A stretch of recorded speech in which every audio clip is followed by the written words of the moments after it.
B'shus, the tzibur, b'shus, the administration, the leaders of Agudah Yisrael, b'shus, all of you. B'siyata d'shmaya, this is the fourth year that we're gathering together for this sort of format, this session called Asking for a Friend.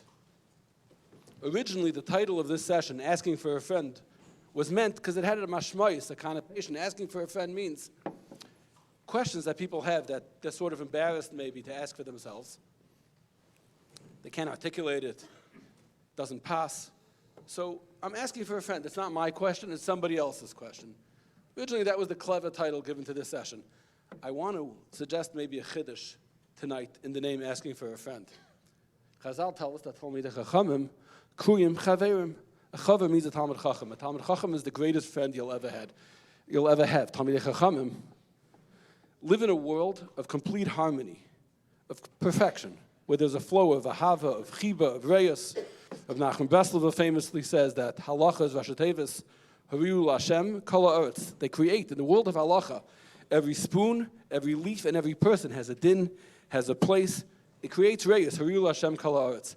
The feedback to this session over the last 3 years has been, it's brought so many friends into the world of toyrah. People have seen the accessibility of Talmidei Chachamim, the availability of Talmidei Chachamim, the clarity of Talmidei Chachamim in real time, be able to take words of Chazal, yidden, Rashi Yeshivas. This year was Eicha once again to the Mir Yeshiva, Rabbi Elya Brudny Shlita, to the Silver Spring Rosh Yeshiva, Rabbi Aaron Lopiansky Shlita, people whose day job involves the Ksais and the Nesivas, and Rabbi Kiva and the Rashba. And they're able to pull the Chachma of their day jobs into a world of questions that seem so far from the base medrash, creating such a flow of reyes, asking for a friend. The questions that we see tonight create that friendship that only Talmidei Chachamim bring. B'shuschem, let's begin.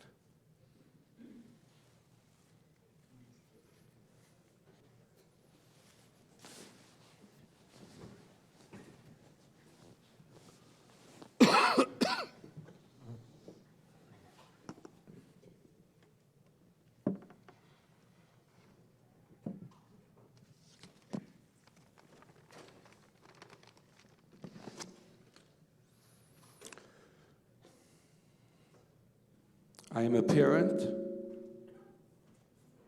I'm a parent of 7 married children. And I feel like my younger children are better prepared for marriage than my older children. Perhaps because the yeshivas and girls' schools talk about the issues more than they used to. Is this the case for others? And if yes, here are my 2 questions.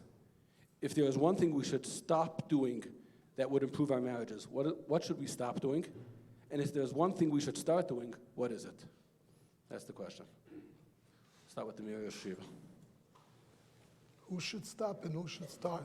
The Shayla wants to know if there's, in the world, if there's something that people should stop doing and thereby improve their marriages, what should they stop doing? What is something that would be destructive to marriages? Asking what is what would the be single most right negative thing that we bring into life that affects negatively on marriages. Correct. And what is a positive force that improves marriages?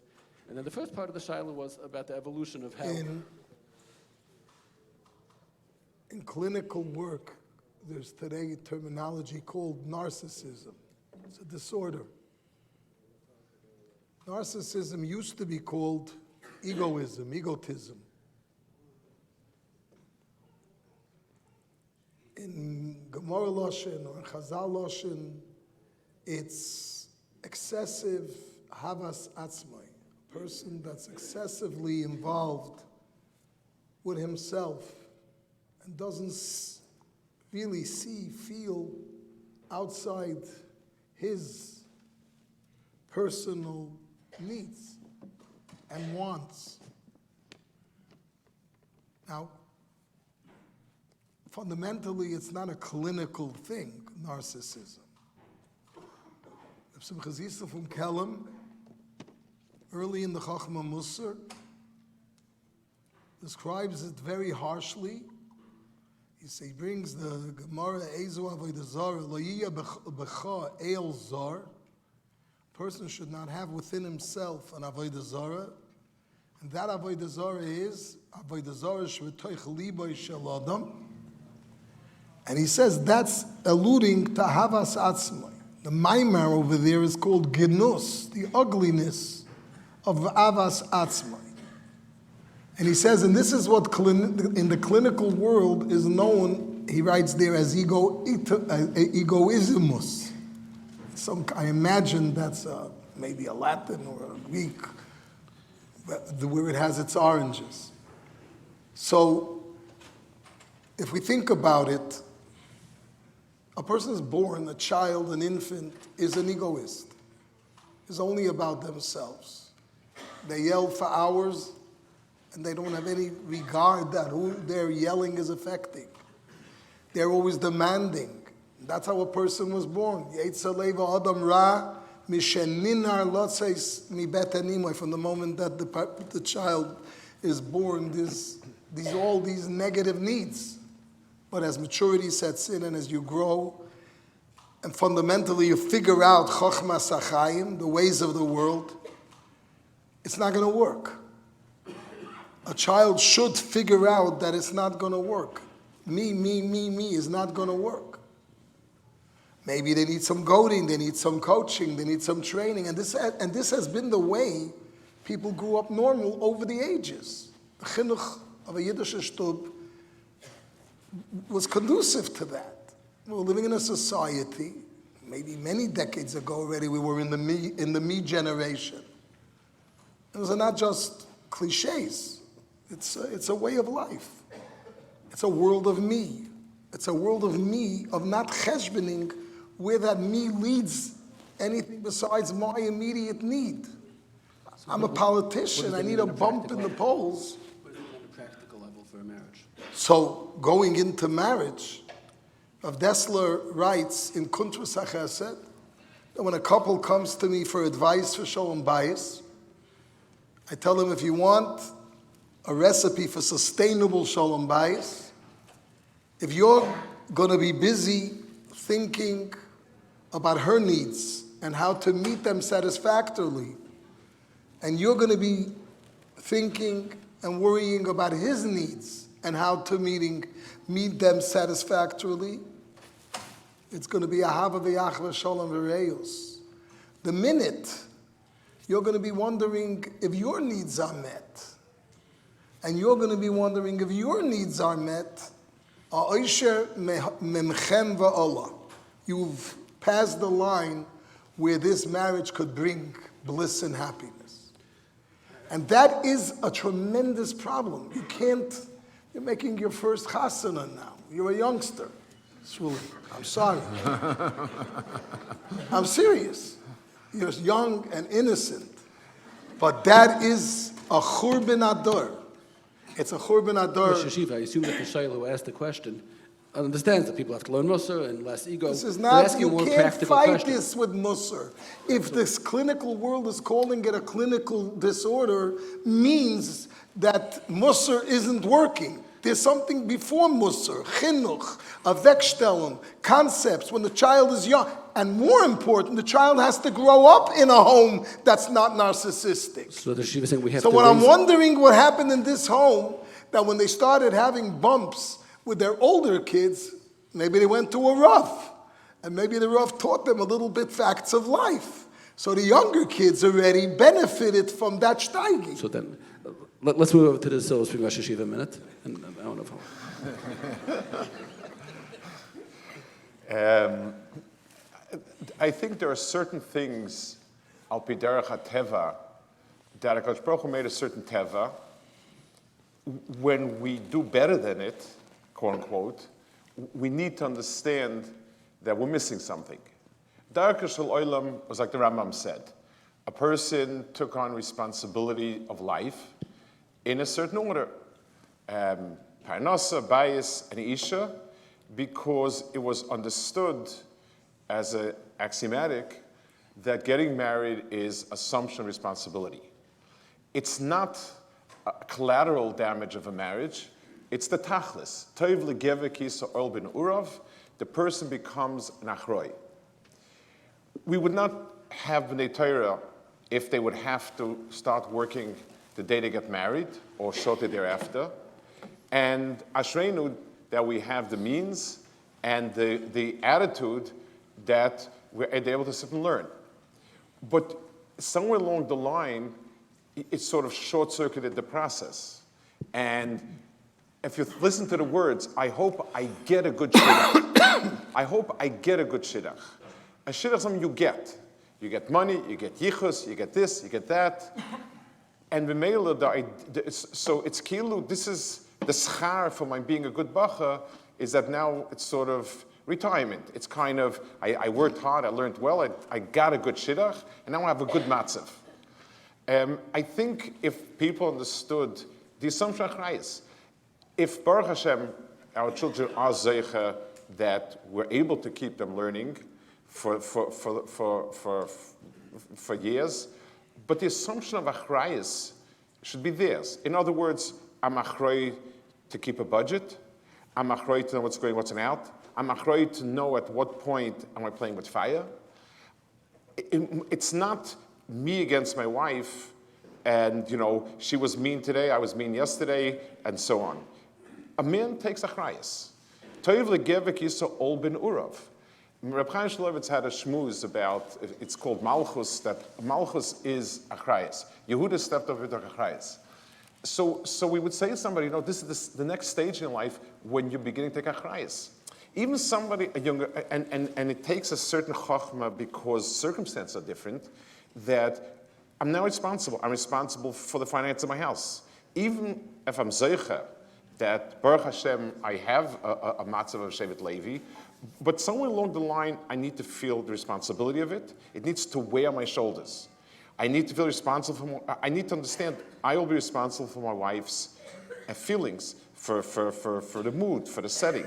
I'll be responsible for children. It's not tirdas and tirchas. People, they'll talk about the tirdas and tirchas. Speak about the responsibilities of it. I think if we will be able to be maimed on that direction, first of all, people would understand how they grow from the tirdas and tirchas, and also they would approach it with a different attitude, I think. So I think a change in the attitude and understanding what achrayus means and how a person changes and becomes a different person through nesiyas achrayus, I think it would be a much healthier marriage. And it's interesting because both are Shiva is basically putting the onus on the man. And we're assuming that any bumps are made by the husband. There are no issues so on the other side. The woman has the achrayus of the bias in the full sense of the The word. Shasani Kirtsoinoi factor is not playing into this, some levels of dysfunction. I mean, I'm coming from yeshiva, so my emphasis is the bacher. But you have a I have a koil koil also. It's also true. Yes, but listen. Achrayus, the chinuch for achrayus is across the board. But I mean, it tends. Sometimes you tend to get this mistake, sort of, since I'm sitting and learning, the fact that my wife is working and bringing the money, so I'm putta from achrayus. So it becomes almost as if the woman has all the achrayus. I have the achrayus. She, Baruch Hashem, was zocha to somebody who's a bas toyrah, who understands what we want out of life, and she does that. But understanding the concept, a lot of times it tends to be more, but definitely the word achrayus applies across the board, 100%. Let me just jump in and something that the Shalos and Ramas do. Both of the Rosh Yeshiva are speaking like Rosh Yeshiva, people who are spending their days directing and advising young Galite and Bacher. There's something else here that comes up in the Shalos question, and I want to jump to that if that's okay. It's a little bit of a different topic, which is Rosh Yeshiva mentioned that, Rosh Yeshiva mentioned professional help and therapy. Maybe. I know in a room here we have several of the most prominent therapists in Klal Yisrael. You'll forgive the question. There are people who believe that we have too many therapists. Ki'ilu, because there are so many therapists, so everybody's in therapy. In the Haam, there were problems, right? We heard tonight about the glory of the big cities. Sunik and Varsha and other cities like that. I don't know that there were therapists. Maybe there were problems, maybe there weren't. We'll never know. The question is, are we too reliant on the therapy industry, so to speak? I mean, Mela, we're seeing problems that might be dealt with better inside. It's a very broad-based question. It's very hard to answer it accurately. Let's face it. Negating the input of social workers and professionals, and the whole koiches hanefesh and refuas hanefesh, and is really being unfair. You're telling me that maybe too many things are brought professionally when they could be addressed non-professionally. People are not running to spend $180 that they don't have. You know, most people can't afford a live-in therapist. They just can't. They could afford, those that can't afford a live-in maid can't afford a live-in therapist. So this is Mesiras Nefesh, and you know that it's Mesiras Nefesh, and we have to raise money that doesn't exist, and there is no real something. Reb Chaim Epstein Zechat Tzaddik Livracha built the Ezer LaNefesh that works for Talmidim and bnei toyrah and bnos toyrah. It's Talmidei HaYeshivas and good girls in Bes Yaakov, but that's only through school age. Afterwards, married people, we don't even have sufficient funding to help all that. And if people go and they spend money for a meaningful intervention, usually, overwhelmingly, it's a necessity, not a luxury. I mean, I would like to do a simple experiment.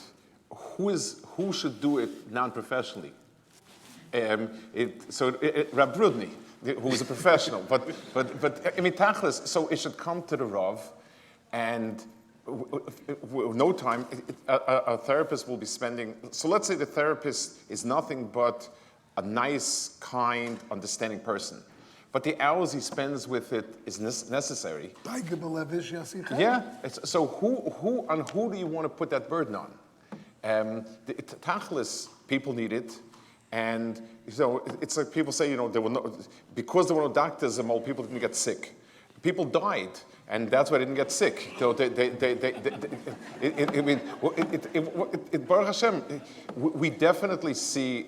Anyone in a public setting, a Rav, or this, sees people with problems that require time to deal with, even if it's just Diagalevish, Yisichena.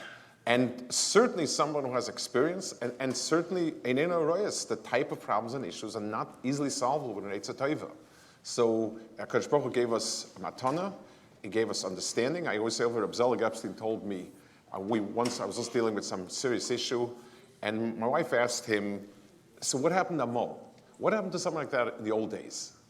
So Zelig told her, in the old days, somebody with this would just disappear off the face of the earth. We'd never hear of him again, and so on and so forth. He said, we live in a difficult time. HaKadosh Baruch Hu gave us a matana, much better understanding of emotional makeup of people.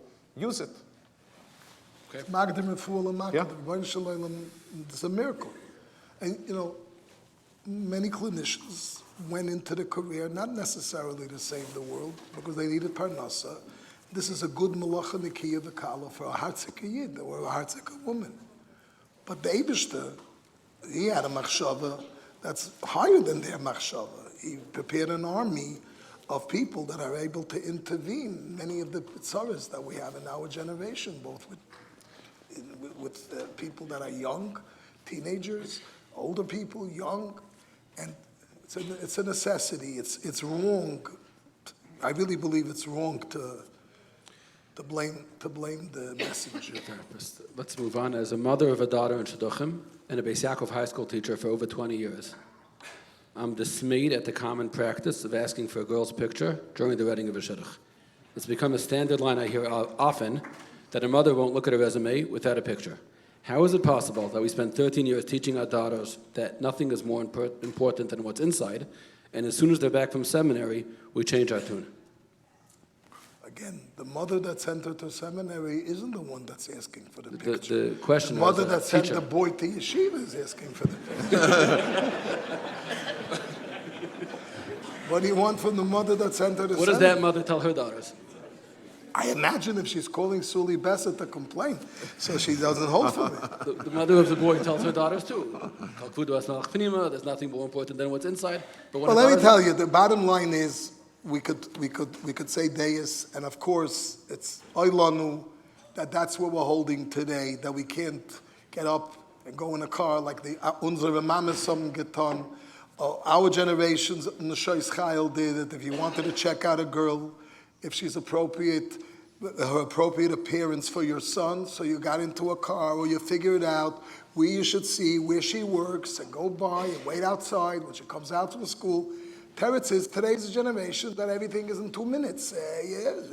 Nobody's cooking for Shabbos. They're buying this, and nobody's doing anything because it's all very quick. So the quickest way to see the tzura of a girl for your son is to see a picture. It's taka wrong. But today we have a reality. I just recently advised people to say no. I don't want to show a picture.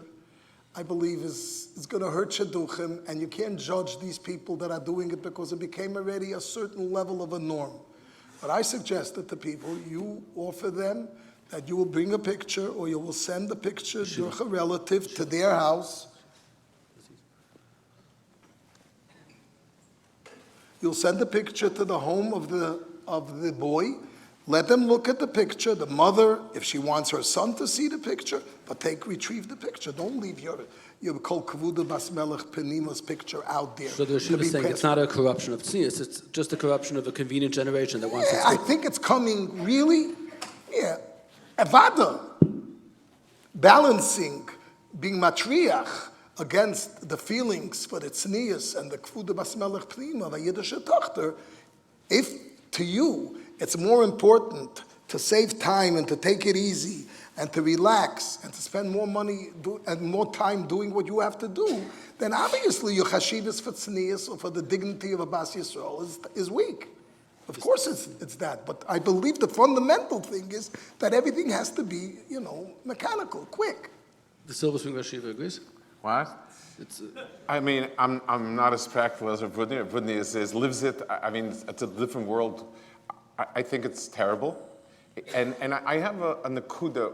I want to try to explain why. It's bad. I think it's something very cheap. I don't know how it became, and I don't know how it got into our circles.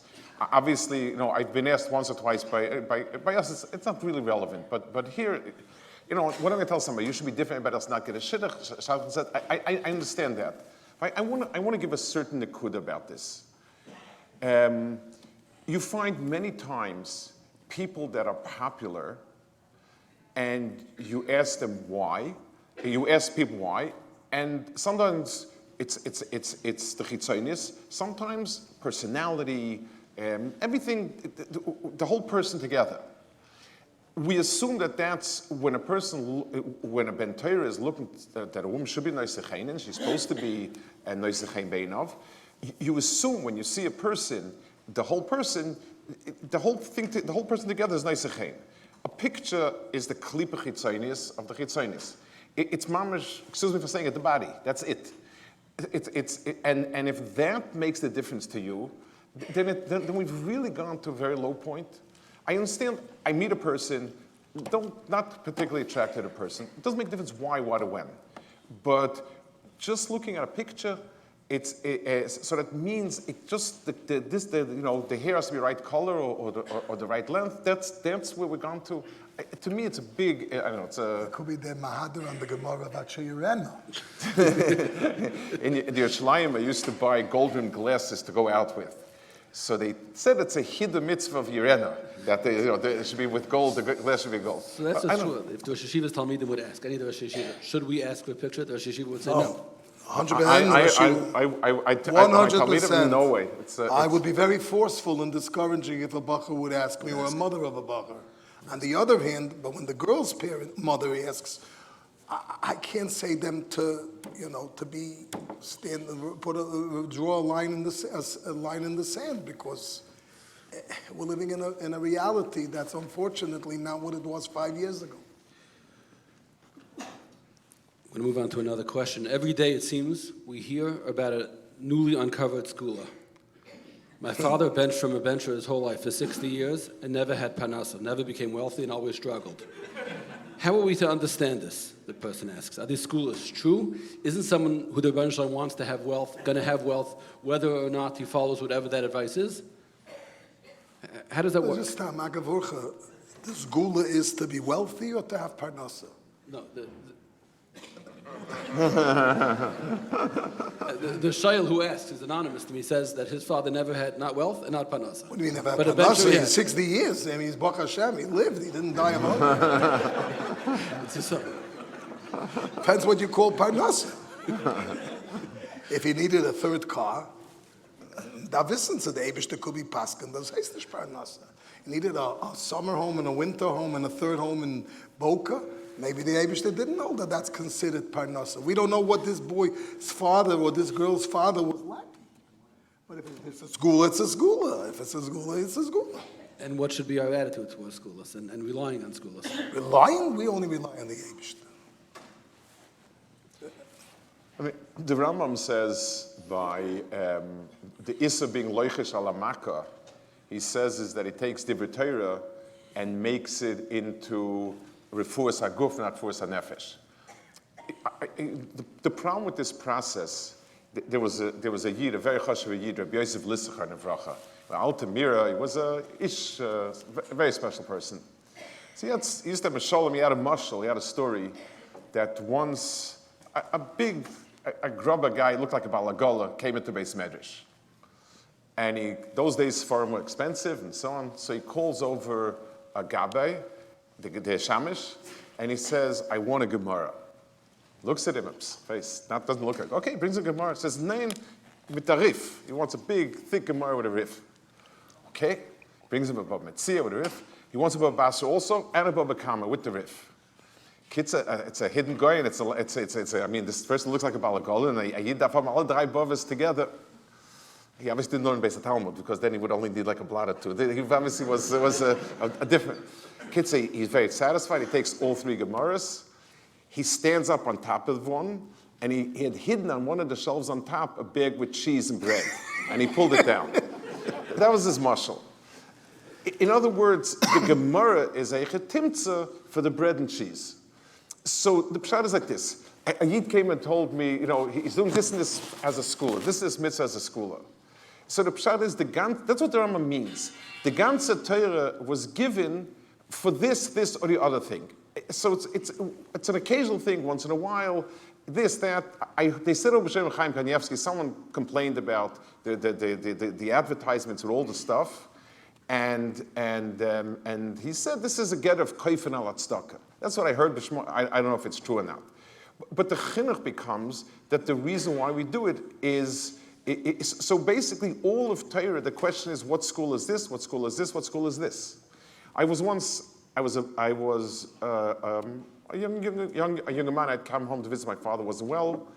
There was a shtibel across the street, Lower East Side, fine a yidden, but didn't know much. And it was Parshas Emor. And all of a sudden, there were 10 people there, including me, and I was a little bit out of it. And then I take a look, there's 9 people there.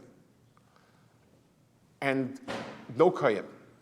The kids, they started laning with 9 people. And then the guy walks in, who's a kohen, walked back in. I asked him, my hi. He said, it's very not mazeldik, the first parish in Emor, because of Kahanim and Almana and a this and a that. I'm serious. And that's why he caused people to maybe make brachas and vatolas. And I told him, school is when you do what's right. And so it becomes a mentality that all of Torah is a chetimtza for the bread and cheese on top. So it's a bad chinuch. Unfortunately, it's not. I was at Reb Shai Koster's cave 2 years ago. I was in Nisrangish. Here was a yid who opened his house to every poor person and so on. I said a perik Tehillim by the cave as was power. But more than that, begins to creep into areas that are the Rambam's refuas haguf. It becomes all of Torah. The value of a mitzvah is just for what school it is. I think it's a bad chinuch, and I don't know how we Litvaks got verschlepped with it, but it unfortunately it's. I mean, they were selling Reb Chaim Kanievsky's knife. It's the cut of toyrah with it. I'm serious. So it breeds a certain. It breeds a hefer instead of all of Torah being to elevate a person, make a person noble, and so on. It becomes a marketplace for all sorts of things. I have a very strong negative Our feeling. bubbies and zaydies in the olden world, everything was Rebbeinu Shalom. The Shem Shemayim was Shogar Al Pinem. You have a problem, Eibishter. A problem, Eibishter. Today, I hate to say it, it's almost become that the last resort is if this kever doesn't work, and this gadol didn't do it, and this thing didn't help, and then, Toshevena Eivishter. This is a whole new approach to. So let me ask the question like this then. The Yeshivas, but I want to share something personal. I wrote the book on Reb Shai Lakastir, literally. I get calls every day of the week from people to tell me that they were speeding, and they saw a cop, and they said Reb Shai Moshe, and he disappeared. And they had building violations, and they put up Reb Shai, and he disappeared. not saying it and I doesn't sometimes work. think to myself, I think to myself sometimes, after 120 years, it's going to be on my head, all the building violations, and all the tickets, and all the people speeding. And I'm asking, what are we doing wrong? What are they so scared of God for? Why are they running to Reb Shai Moshe and not Einay Mulvadei? That's an assignment. The fact that it works is an assignment. If Reb Shai Moshe, like you just heard, was a ish kodesh and his chasadim were world, earth shaking. His chasadim, adlei v'shamayim, mamish. If you like, you wrote the book.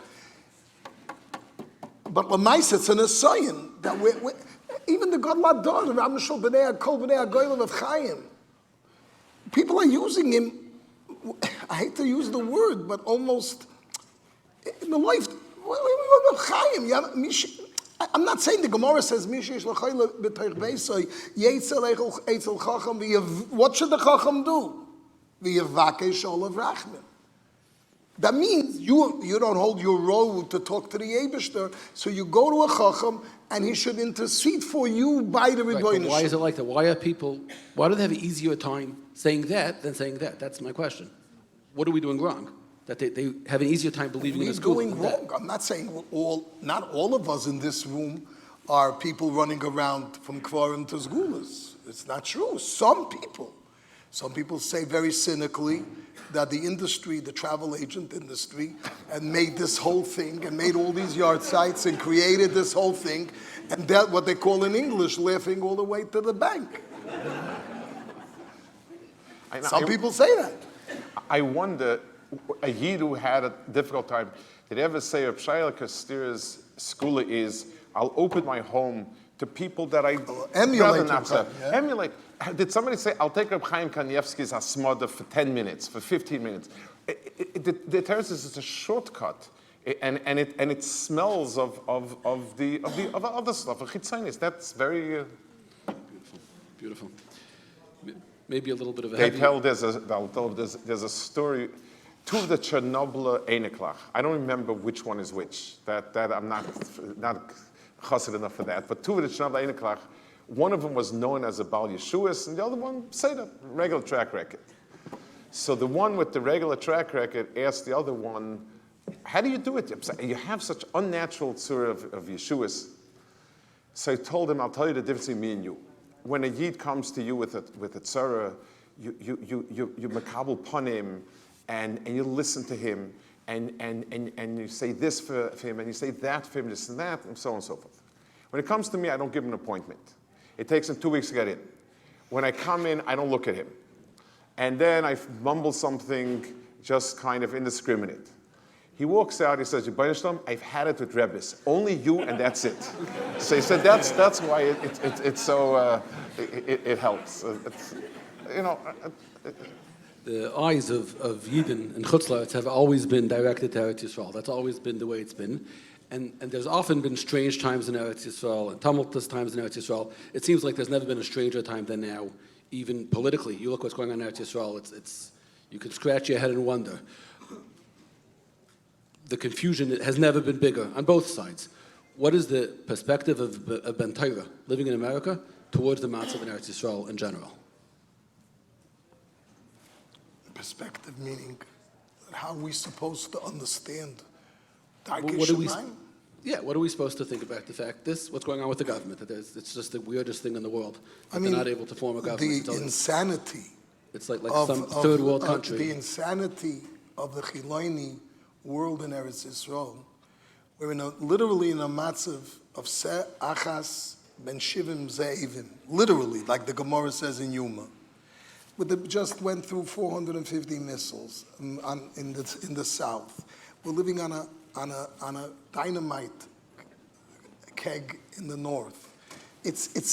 Iran oftenly says, I want to obliterate Chas v'Sholom al Tiftach Pelasov and Klal Yisrael. And in this time, this last Shabbos, the Gush Dan, 4 cities in Gush Dan, Tel Aviv, Givatayim, Ramat Gan, and a 4th town, in that area, organized intercity busing.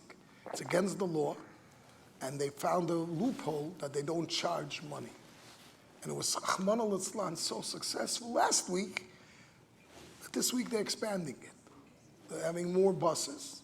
The buses start 45 minutes when Lichtbenchen starts all over Eretz Yisrael, Yerushalayim, that's when the buses start. Rahman al-Islam. You could understand that kind of insanity. The teretz is kfira. It's such a koyach. The Rav Dessler said in Panovich, in Tavshin Tes or Tavshin Yod Shmuz, it's printed in Michdam Eliyahu, and he quotes Chazal, Zoyar, that the Erev Rav are going to be the leadership of Ummah Kadisha, the Golus Basra. And he called the secular leadership of Eretz HaKodesh, he called them the Erev Rav. He said there's no question that that's who, and this is 70 years ago almost, 67 years ago. It's just mind-boggling. But what can we do about it? Demonstrations, kanois, fill up newspapers with all kinds of vitriol against them. They're tinoikas shenishbu, unfortunately. But what we could do is we have to step it up. The Moretzes G'dolei HaTorah just gave out a letter about Shabbos in response to what was going on in Eretz Yisrael. But it's much deeper than that. When in Yerushalayim, there was a, I think it doesn't exist anymore, but it's mamish around the corner of Brisker Yeshiva. There was a Kolnoa, a movie house called Kolnoa Edison. It's a Satmar Shikun now. Huh? It's a Satmar Shikun. It's a Satmar Shikun, Baruch Hashem.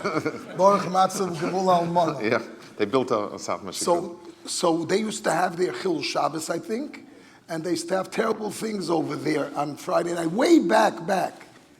One time, one of the Ziknei Yerushalayim, Ayish Sadik V'Kadosh, was bending over, writing down the information on the billboard about when the next program is in Kolnoya Edison. So Yeshiva Bacha passed by and he asked him, Rebbe, what's the Rebbe doing? He says, what could we do when these people are murdering Hashem and doing what they're doing? We can't fight them. But what we could do is that on the night that they're getting out and doing the Merida B'Kadosh Baruch Hu, we could gather and do Avodas Hashem and be Mar B'Kedusha, Zelu Umazeh, Ma'at Min Ha'or, Doicha Harbe Min HaChoshech. That doesn't only mean that you illuminate the Choshech. There's a scale. When we bring oil and we bring Kedusha and we bring, and like Rabbi Sol Salanta says, when a Porush and Esheshak, which was the highest level of precious of a Ben Torah, in those years, 150 years ago or more, is a little bit lax in Kedusha Shabbos. He talks to him B'Telem on Shabbos, or maybe doesn't utilize the Shabbos to its fullest. That's when in Paris, the assimilated Jew, Machal Shabbos. So that is, to me, the only lesson. We can't fight them. And there's no point in talking diba on poor Achim Toyim that strayed from the way. We don't know who's the Erev Rav and who's the victim and who's the perpetrator. This that a Grace Rebbe, the Heilige Chassidus, said last week that they're Amalekim. The Shiva saying it's not Amalek. I don't know. The Zoyar uses an expression Erev Rav. In another place, the Zoyar says that the ayin of Erev Rav is from Amalek. So the Rosh of all the Erev Ravs is Amalek. I don't know whoever you're discussing gets his information. But what's the chiluk if it's Amalek, it's the Prizi, it's the Yavusi, it's what's the nafkamin? It's a bitter. That's what it is. But instead of fighting and writing and tumbling and this, we're not going to accomplish anything. But if we internalize it and we pain about Golus Hashchina, and we pain about the sakana to yidden in Eretz Yisrael, when there's so much danger, yidden are being married by Kadosh Baruch Hu, and the Shabbos is Yosef, what we make it on the Shabbos is making on us. So we here in Chutz La'aretz do what we could do to bring out a higher level of Shabbos, a higher level of Gedusha, a higher level of tznius, connected all the precast oil, that's what we could do. I'd like to comment on on the more previous point about the total chaos in Israel. First of all, one of our basic understandings of the difference between Israel and Chutz La'aretz is that the Hanhag in Chutz La'aretz is more derech hateva, which means it fits a certain pattern. It says a derech hateva on physical things, and there's a hateva history, society, politics. There's certain derech hateva. Eretz Yisrael, the Hanhag is different, and that's why it's so much more chaotic. There's nothing is for granted. There's no pattern. You're in for a surprise time after time. You see a clear difference in Hanhag and Chutz La'aretz and Eretz Yisrael. Also, it's ironic. The early Zionist, I guess, purpose. What they said, Klal Yisrael's matzav is not normal. It can't be normal because when you're living in other countries, you have your own place. So it's always going to be crisis and crisis. And Jews wander all over the place, and they do business, and it's all unnatural, and it's bad, and especially if you're shtickle socialist, it's bechlal, terrible business. So we'll establish a country in Israel, and all these machlos, the Klal Yisrael will disappear. So they made a country. So all the good farmers have now sold the businesses and their startups. The country is tumultuous.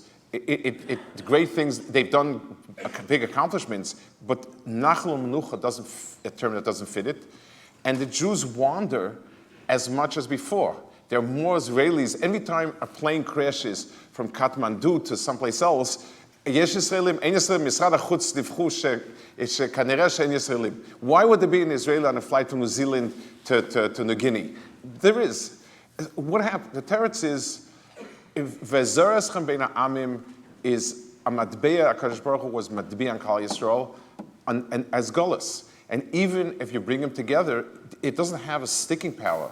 There's no nachla and no menucha and no kviyas because the shayresh and the sibafit has been misukin. So Baruch Hashem, we have tremendous things in Israel, but it's ironic that the goal that they fought to establish is kiloi. And I think part of that chaos and that tumult is part of it. There's a reason why we don't have what we yearn for. And that reason has to do with Nechateinu and not whether or not we'll mechanically go back to Eretz Yisrael. There's a little bit of a halacha l'maisa question that's come up over the last 2 years, where different bnei toyrah and movements felt it was a good idea for Hamish Yidden, for Frum Yidden to join some of the Zionist organizations, Zionist Congress and others, to have an influence from within. They felt that with a push and with the numbers coming from American people connected to the Torah community, we could have a voice. According to some of the things, especially at the Mirror, she was saying that wouldn't be proper. Oh no, there's a Yid, a very chashuv Yid. His name is Pesach Lerner. He's a Rav in the 5 towns of Far Rockaway, a toyrah Yid.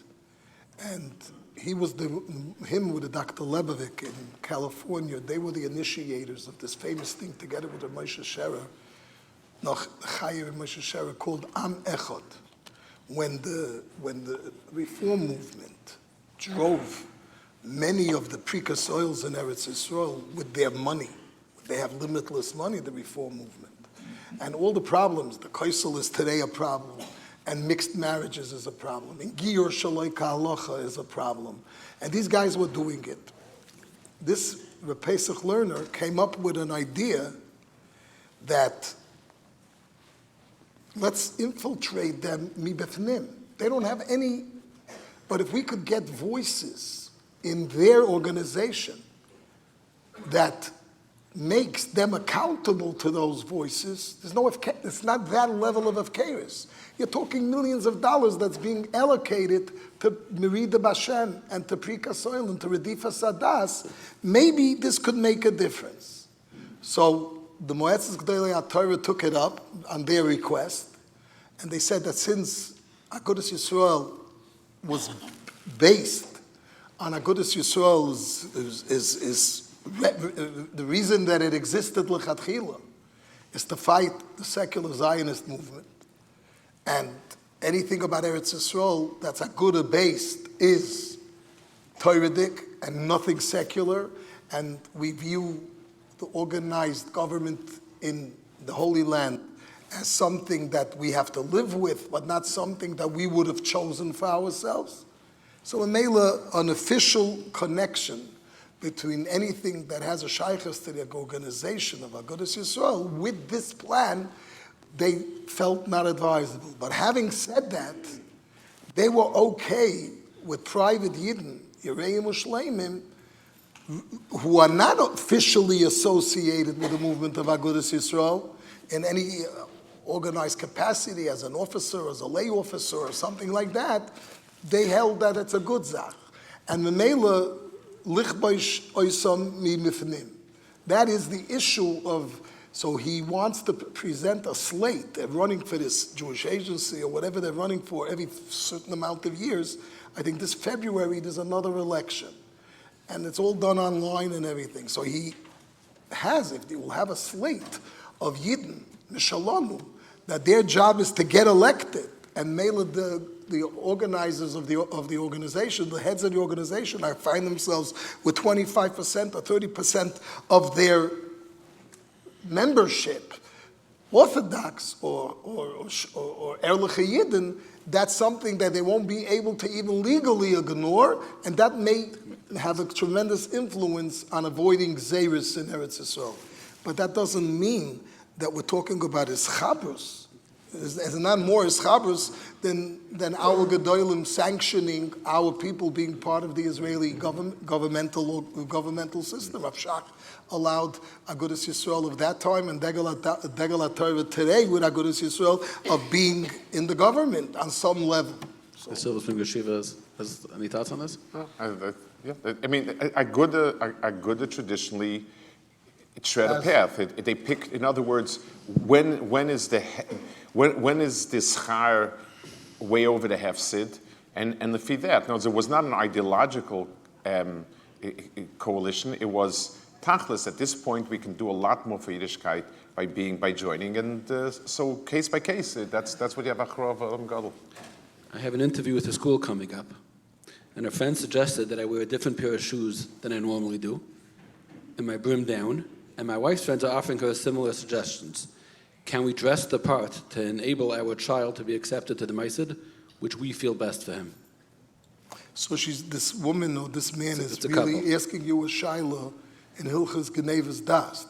This is the forum where they decided to ask you a shaila in the Pashas told us, because Yaakov Avinu did Genevas Das to get the brachas out of Yitzchak, and the tells the Rav, the Alta tells the Rav has a whole Shir Das on how it works.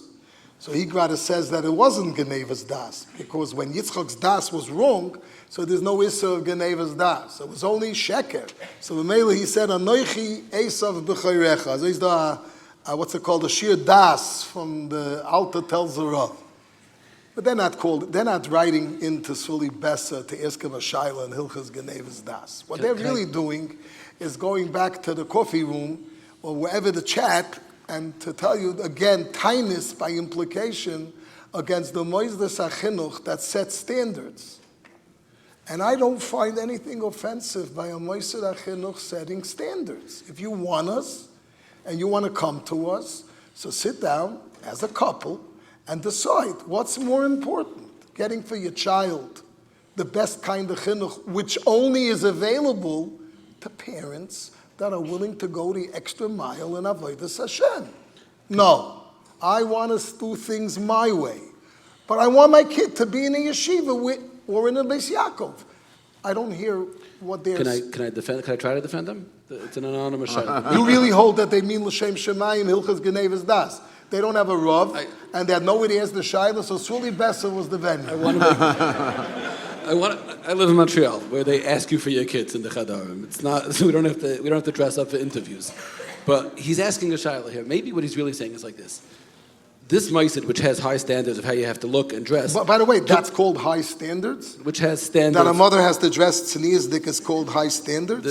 They're saying like this. Maybe that the Maisid, which has standards of how you have to look or dress or what you do for a living or what color, whatever their standards are, they took in other kids who don't keep those standards, maybe because they were wealthy. But maybe maybe what he's really saying is like this. Let me try. That maybe what he's saying is that Maisid has taken Maybe what he's saying is, we know that the Maisid, they don't always hold everyone to that standard. Maybe people who are wealthier than me or have better connections than me got their kids in. So maybe they're doing it for other reasons. Maybe they're the guy in Vedas. Maybe the Maisid is doing Gnei Vestas because they don't really care. Maybe that's his hurt. I'm not interested in the answer. I have a chav of mine who had a yeshiva in Eretz Yisrael in Shalayim, and there was a boy there that was always doing everything around and about. For every straight way, he found a way around it. Erev Rosh Hashanah, he comes to me and he says, Rebbe, would you have an extra machzor? So he joked with him and said, yeah, this year Rosh Hashanah came very suddenly, nobody has machzorim. He says, no, so my friend tells him, listen, tonight I can give you a machzor. Tomorrow, for Musaf, my Rebbetzin comes. So, says, if so, that's okay, because what I'll do is, he said, I'll daven shachos at the yeshiva. There's a half-hour break, 40 minutes break. The yeshiva is quite close to the Kaisel. It was quite close to Beis Yisrael. I'll run to the Kaisel, pick up a machzor there, and come back. In other words, from under Hashem's nose, he'll steal a machzor and come back with it. He'll steal a machzor. Yes, no, he'll borrow it. We'll call it borrow it. But he'd take a machzor. My friend was ois mensch. Like, he dealt with a lot of different types. But so he asked a chaver of his in New York, tell me, where does this come from? I don't know who this chaver was, but somebody is a chinuch. He says, I'll tell you. There are families that don't have a television. They have very fine kinder. There are families that have a television. Sometimes it's a problem, sometimes it's not. There are families that don't have a television downstairs, but in the closet in the bedroom they have a television. That's where these kids come from. What's the pshat? I did a chinuch series in Bayas in Yeshiva 3, and the first part was the parents and the school. The reason a child is hardwired to trust his parent more than anyone else. It's a Ramban. Ramban says that he knows a father won't lie to him. The first emes that he has in his life are his parents. He judges everything else by his parents. The reason why he has a year's HaKavod of the school is because his father said, the Rebbe, the school, this and that. If there's a sneer in the voice, if there's a sort of a wink of the eye, then the pshat is the school has zero credibility. And it's unfortunately done with very frum intentions, quote unquote. Someone told me, he gave class in chinuch, the Rebbe asked him, a kid comes in, and whatever the Rebbe said, you don't know, or you don't know Gemara, he said, I don't care what you think, my father thinks you're big Amaretz. My father said you're big Amaretz. So, I think it's pashut, he should take his money, his tuition money back, send the kid to public schools. Much better, he'll get a much better chinuch in public school, because to be in a yeshiva where you're listening cynically and jaded from everything, that's the worst thing possible. So is that the best chinuch for a kid? So it's one thing I stell zu. The only chinuch, let's say in my shtetl is a chassidish chinuch, I'm either a chassid or not. I make a decision. Either I move from the town or I become a chassid. But to play a game so my kid will learn from this, that playing a game is life. So if the Yesod HaNefesh is emes, this is so the parent is cutting his own. It's not the best chinuch for the kid if the parent is laughing at it and put down his payas or put up his payas or whatever it is. That's the big problem, and I think one of the areas is when schools make policies, parents have to sign off on X, Y, Z, and they know that 35% of the parents are not keeping it. Then the pshat is, what's the benefit of it? I don't know. I don't answer that. That I think. But at the bottom line is, when you are playing a game with the school, then that chinuch is worth nothing. The kid may look okay, but down deep he harbors a tremendous cynicism about Yiddishkeit. Everything is just a game, so I would the assumption of the question that it's a better chinuch for the kid is wrong, dead wrong. I think. Is wrong, and send your kid somewhere else. What? Is wrong, and send your kid somewhere else. Yes, send your kid somewhere else. Or like Rosh Hashiva has better hasagas. Let him become a bigger ben toyrah, but at least let him send somewhere that's compatible. That's what are we willing to do for the sake of our children? How much sacrifice are we willing to sacrifice? How many vacations are we willing to sacrifice for the sake of our children? How much lifestyle are we willing to change for the sake of our children? Where else does chinuch begin? Chinuch begins with teaching the kid, or chinuch begins by us getting our act together so we're role models for our children? If we're not a role model for our children, if I'm running around to every kiddush and to every bar mitzvah and to every hotel place where I could get away for a Shabbos, for a this, what am I teaching my kid? If I'm not willing, if I have to play a game in a school that wants a standard, and I have to fool them on the entrance place because I didn't sit down with a little bit of zboinanus and talk it over, maybe it's the time for me to stop being a teenager with teenage nisyonis and start being a mother and start being a father, and I have to rise to the occasion. And if I'm not ready, so let me send to a kid, to a school that's in my like the Yeshiva is saying. I want to move on to a question. It's an annoying question. Yeshiva made that clear. I want to ask a question, which is, I think it's important, but maybe it's not so barditchev, but it's important just the same. Many, the Shiloh is making a hanacha, many, if not most of our young men getting married today in the Frum community learned in yeshiva for several years, and several of them even learned in Kailo. Why then aren't our Batei Midrashim packed with people learning every night, and we all know that they're not? What happened to thousands of people who learned seriously while they were in the system? So the first answer is that when that person went into left Koilel, Rav Lopiansky Shlita Sefer wasn't out there. and those from more recent times, their Rebbe, unlike myself, didn't tell them that they have to learn Rav Lopiansky's Sefer and learn it well. And if they would learn Rav Lopiansky's Sefer well before they enter the workplace, they would be sitting and learning seriously after the chasana, after going to work, and like in Chicago or in other places, they might even have and in Lakewood we have those pockets already, Baruch Hashem, of musavats, of growth, like it would have. Yes, that's where it's at. So the Yeshiva saying that 2 or 3 years at the Agudah convention, this won't be a question at all. Okay. No, I said if they would learn the Lopiansky Seif, I think you could finish it be'iyun in a month. It took me even less. Yeshiva?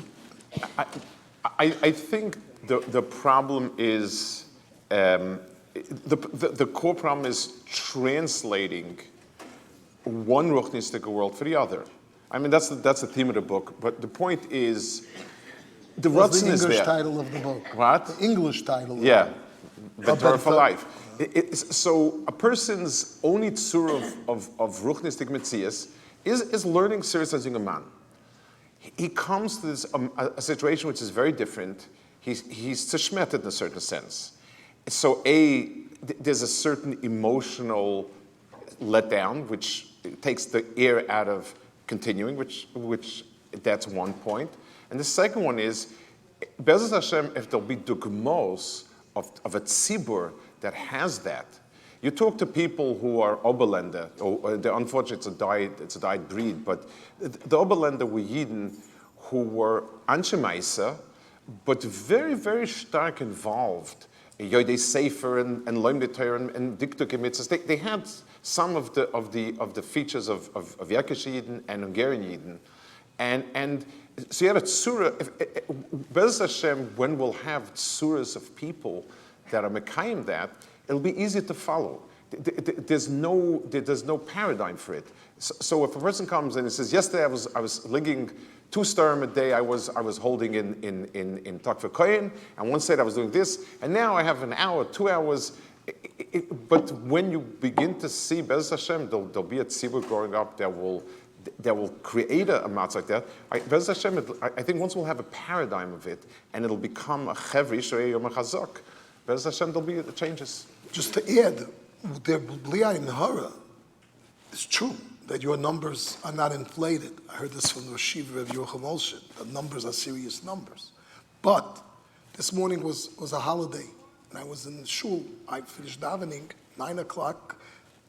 From all sides, they came to Hakel. And people, young working people who work hard, and akaveya eat them every night. But today was a holiday, so they came for a whole first Seder of Akel.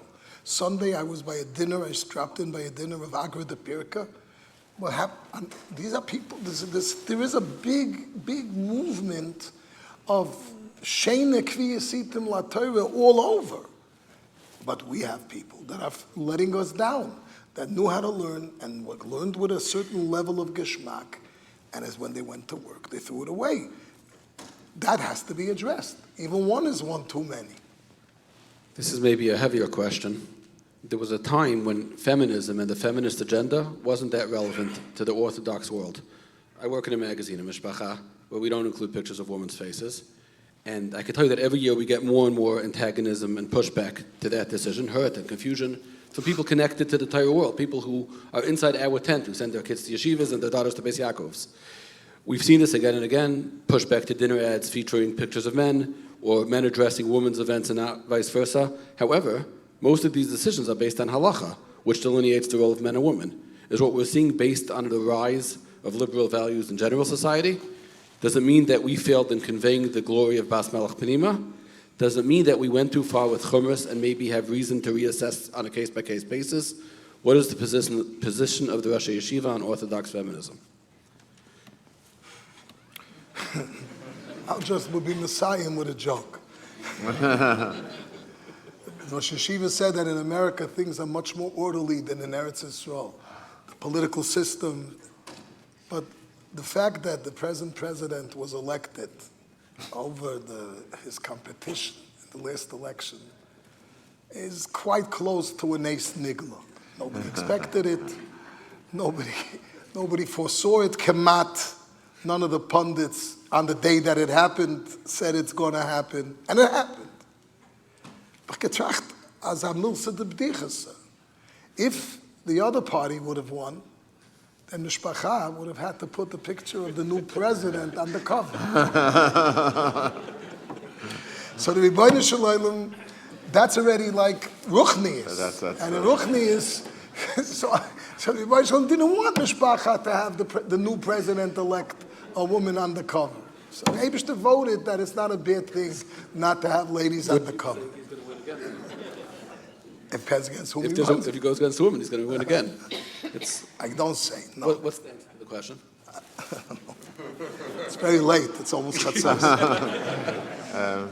I assume that in Silver Springs, the question comes up more. It comes up more. Yes, it's more. I think, we need to draw back a little bit and to seriously think about some things.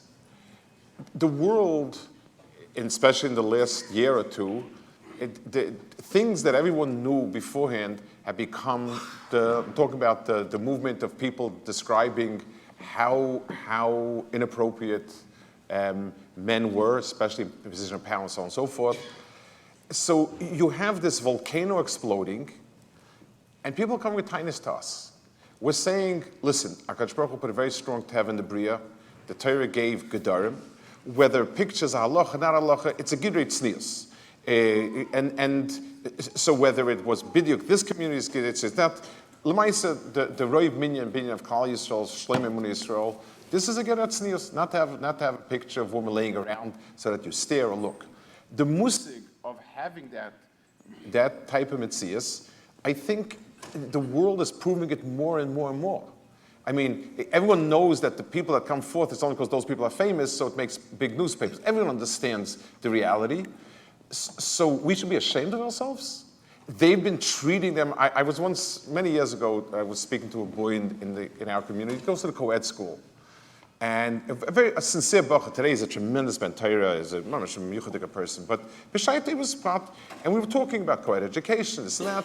He says he feels it's important because this way it teaches boys to respect girls. I said, Chaim, im kol hakavod, a 16-year-old boy in high school, the last thing it does is respect girls. I assure you that that's not what's happening in the school. And you're teaching people to be mezalzel and not mechabit. That's 100%. That's the mitzias of it. So I should be ashamed?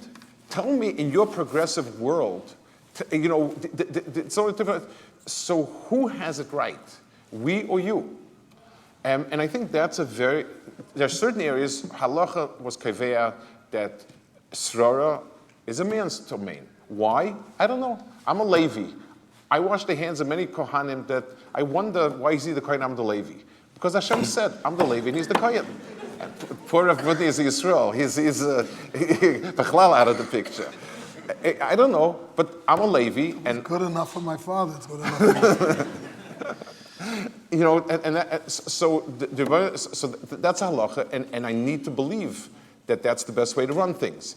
It doesn't say anything about, just like it doesn't say anything about me that I can't be a big Talmud Chacham just because now I'm a Kohen.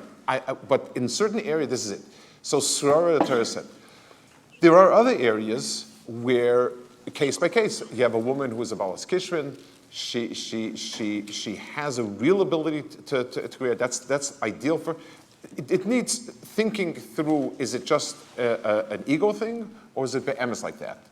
And so somewhere along the line, I have to be sensitive to that. There are communities that are Orthodox today, and the mitzias is that women are used to having more of a role. You have to be able to be somewhat flexible with that.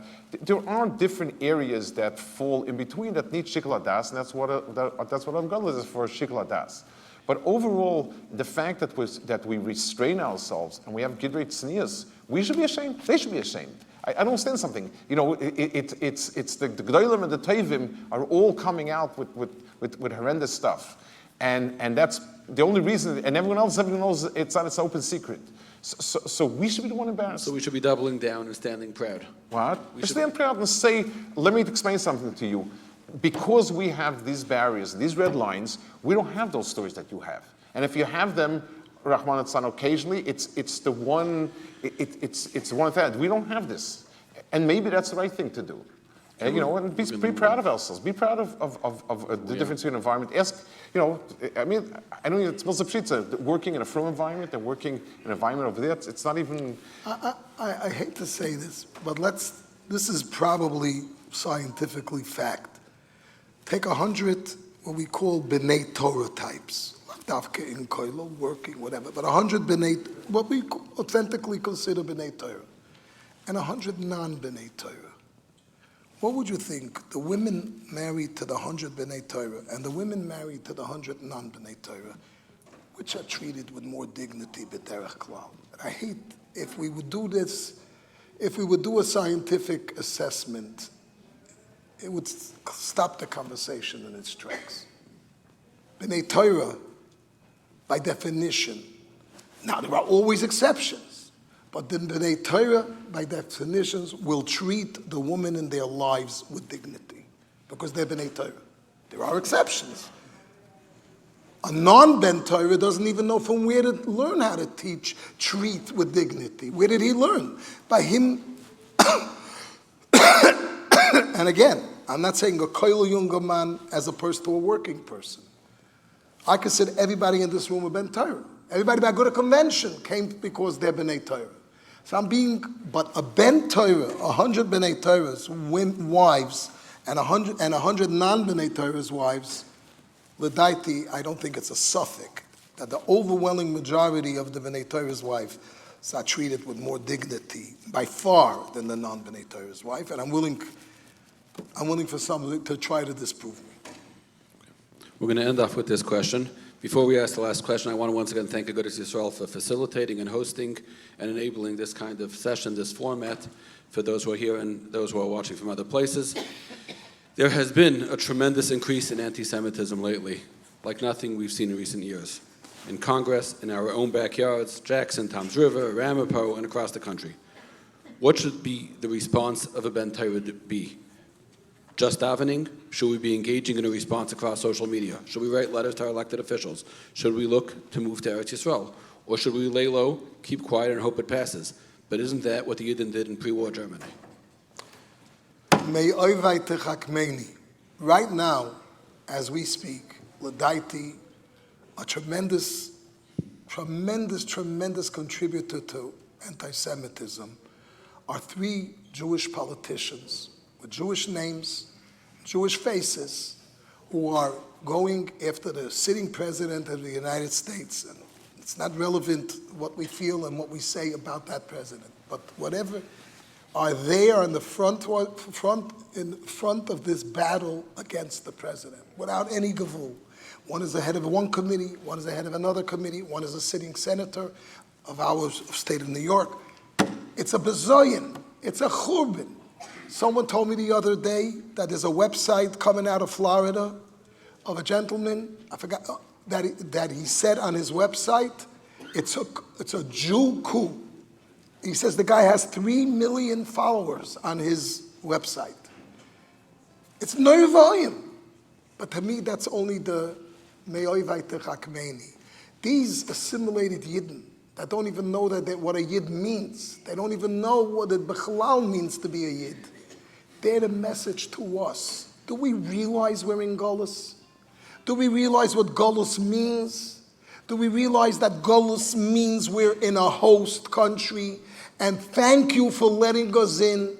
And thank you for not kicking us out, because our real place is Eretz HaKodesh. U'mipnei chato'enu golinu me'atzenu, v'nisrachaknu me'al admoseinu. Not 1,000 years ago. Today, last Sukkot, when we said mipnei chato'enu, this is what it means. And if we don't act the part, and if we take liberties as if we're more than in Golus, we're more than aliens in this country, we're more.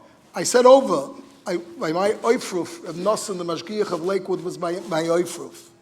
And he said that, but he ate by us the Suda in the house. And he told over my father's Zechaynu Levracha. That by the way, Shabbos is Reb Nosson's yard side. He was Zoicher that him, the Rosh Hashiva Zatzal, and him have the same yard side, base Kislev.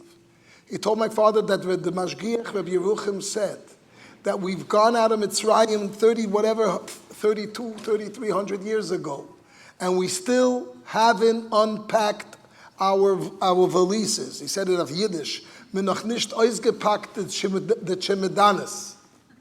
That's what the Yeruchim used to say. That's a statement. We never had our own Dalet Amis. We were a few hundred years in Bayis Rishon, and most of the time already we were suffering from Ashur and from Bavel and from all kinds of different things. And in Bayis Sheni we were mamish. Only a small fraction of us were in Bayis Sheni. Asteris Hashvatim, we don't even know where they are. And throughout the millennia, we're being Golus. And that's what the natural, if we're not in Eretz Yisrael, we're in Golus. We're aliens. And if we'll act that part, and we won't be Oivel Lamat Yisrael, and like Yankov Kamenetsky was afraid of wearing a talus on top of his kapota in Williamsburg in the 60s. We have to. So I'm not saying today it's ridiculous in Lakewood not to wear a talus on you. But I'm saying the concept to understand Golus, and there won't be anti-Semitism. And the more we're going to think we're Morikamis here, we're Shutfim over here with the American system, we're following those assimilated Jews that are going after the president in such a public way that's conducive to anti-Semitism. I very strongly agree, and I think, making the noise, the hullabaloo, there's two things. There's a carefully calculated ishtadlus. You have to ask yourself, for what issues are you making ishtadlus? Everything costs. When you get something, and especially if you make noise about it, it costs. You make very calculated which are the inyanim that you must be mishtadl on. The ishtadlus you do in a chachmadik way. The throwing of the stuff on the media and calling this one anti-Semite. Who are you dealing with? The people who have that gut hatred for you, it arouses the hatred. The more you're visible, the more they hate it. We have some sort of a feeling. We have to be able, like I said, to walk with the talus in the middle of the street and in your face and in your this. I don't understand something. We are in Golus, and we're somebody else's place, and that's what we do feel. I'm very uncomfortable with this about double loyalty. Chas v'sholom, shleimish l'malchus. We have a chiyuv to do what's right by the law of the state. But do we one day, are we mispalled that Bekarev we're leaving? Of course. So we should keep a low profile. We should fight for the things that only are really important. To make a law that they have to give you off to fast on Bahab, I don't know if that's something that you can't push it. You need to take what's very important for you. You need to ishtadlus with a very, very, with a lot of seichel, There's a famous Maisa with the Amshon of a Rebbe. The Amshon of a Rebbe, when he fled to Russia, Siberia, and he came to America in the early 40s. So they interviewed him, and they asked him, how is life for Jews in Russia? And he said, it's wonderful, it's nice, it's fine, it's great, it's fantastic. The Russians paid back in kind, and they let more yidden go through. So if he would say, was haste, they're ready for das, and they're terrible, terrible, so what will we get for it? Understanding the psychology of the people, that the crazies that do the crazy stuff, the more you have a high profile, the more you rate them on. It's not, and the comparison to Germany is no comparison, because you rated on Hitler by being in his nose, in his face. Hitler was a meshuggah, and any time you waved a red flag or a white and blue flag in front of his nose, you got him going. Using Chachma and Seichel, and that's what an organization like Agudah does. It's a shtadlus with the tzur mechubedes, focused on what we really need, and with tinius that are weighty tinius, and to get what we need for K'dei Mechaseinu B'ez Hashem. Shana Haba B'Yerushalayim. Thank you. Go ahead.